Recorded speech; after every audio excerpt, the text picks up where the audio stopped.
أعوذ بالله من الشيطان الرجيم. بسم الله الرحمن الرحيم. هل أتى على الإنسان حين من الدهر لم يكن شيئا مذكورا إنا خلقنا الإنسان من نطفة أمشاج نبتليه فجعلناه سميعا بصيرا إنا هديناه السبيل إما شاكرا وإما كفورا إنا أعتدنا للكافرين سلاسل وأغلالا وسعيرا إن الأبرار يشربون من كأس كان مزاجها كافورا عينا يشرب بها عباد الله يفجرونها تفجيرا يوفون بالنذر ويخافون يوما كان شره مستطيرا ويطعمون الطعام على حبه مسكينا ويتيما وأسيرا إنما نطعمكم لوجه الله لا نريد منكم جزاء ولا شكورا إنا نخاف من ربنا يوما عبوسا قمطريرا فوقاهم الله شر ذلك اليوم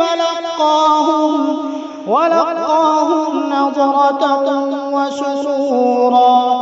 وجزاهم بما صبروا جنة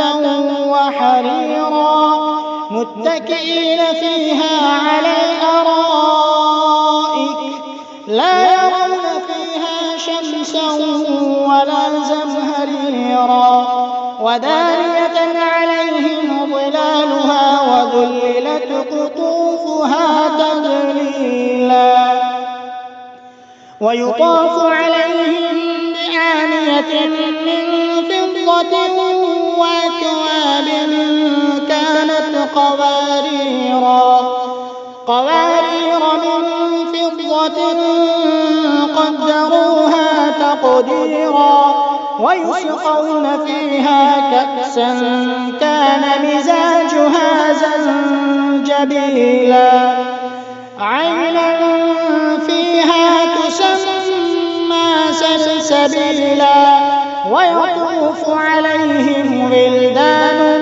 مخلدون إذا رأيتهم حسبتهم لؤلؤا منثورا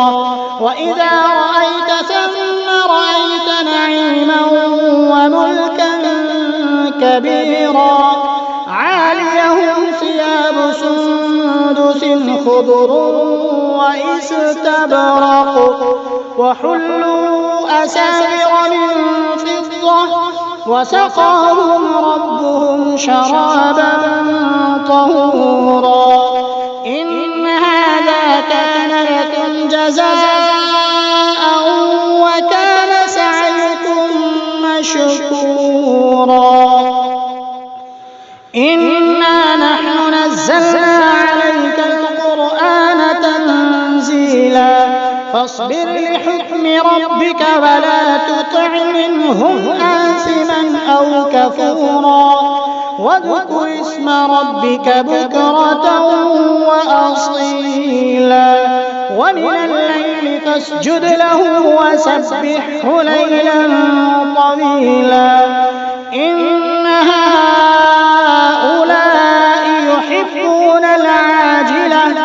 ويذرون وراءهم يوما ثقيلا